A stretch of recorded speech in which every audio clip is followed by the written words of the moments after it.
hot day on the 14th of August in 2003, New York City experienced a major blackout that shut down the city. This is an account of my personal experience on that day. I was working on the Upper West Side, Broadway, between 76th and 77th Street, waiting tables at a restaurant. It was around 4 o'clock. I remember this because we were just about to transition from the lunch shift to the dinner shift. There we were, folding napkins and putting settings on table when the power went out. To be honest, I was excited at first because I thought I'd get to go home early. Well, I was half right. That day I was working a double shift. I'd already been there since 9:30 and I wasn't scheduled to leave until 11 p.m. All the power in the restaurant went out. The freezers, the dishwashers, the computer, coffee machines, all the lights. When I walked outside, I noticed that the traffic lights weren't on. People were standing outside their shops in apartment buildings, just looking up in the air, confused and disoriented. I remember there was a feeling that it might be some sort of terrorist attack again. The 9/11 tragedy was such a recent memory in people's minds, you could see they were clearly worried. It took everyone a while to realize that it was just a power outage, probably because it was still daytime. Buses were running, but the traffic had virtually stopped. The subway system was completely shut down, which was a problem because at the time I lived in Crown Heights, Brooklyn, which was very far away from the Upper West Side. It was a 45-minute train ride, best case scenario.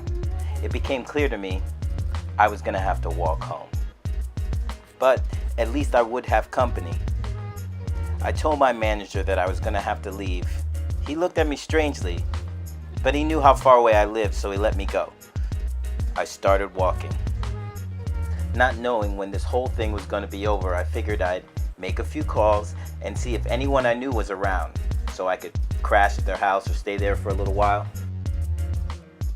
I tried to use my cell phone, which at the time looked something like this. But I couldn't get through to anyone. Just like on 9/11, the phone lines were down. I tried to use a payphone, which I found on Broadway, but that didn't work either. It was no use. So I kept on walking downtown.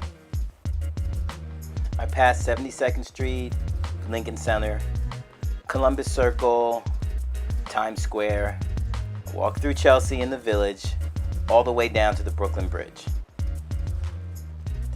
Since jaywalking is a way of life in New York, pedestrians easily figured out how to navigate through the crowded streets. In some places it became like a party. People were drinking, cooking, and eating in the streets. Mayor Bloomberg announced that the blackout was actually caused by a massive power outage sweeping across the Northeast. The governor said 60% of New Yorkers lost power, and it took over 2 days to restore that power in some areas of the city. Summer heat, overgrown trees, outdated equipment, and human error had all combined and caused one of the largest power outages in history. 50 million people in the United States and Canada were without power. Funny thing is, the only lights in the city that stayed lit were those that were on the Statue of Liberty. Kind of fitting, actually. I walked all the way home that night and I didn't get there until about 10 o'clock. Even though the city was dark and everything was down, surprisingly, there were hardly any incidents of crime or looting, which is amazing for a city this size. People just managed to get along, maybe a little better than normal. So I guess it's true what they say about crisis. It brings people together.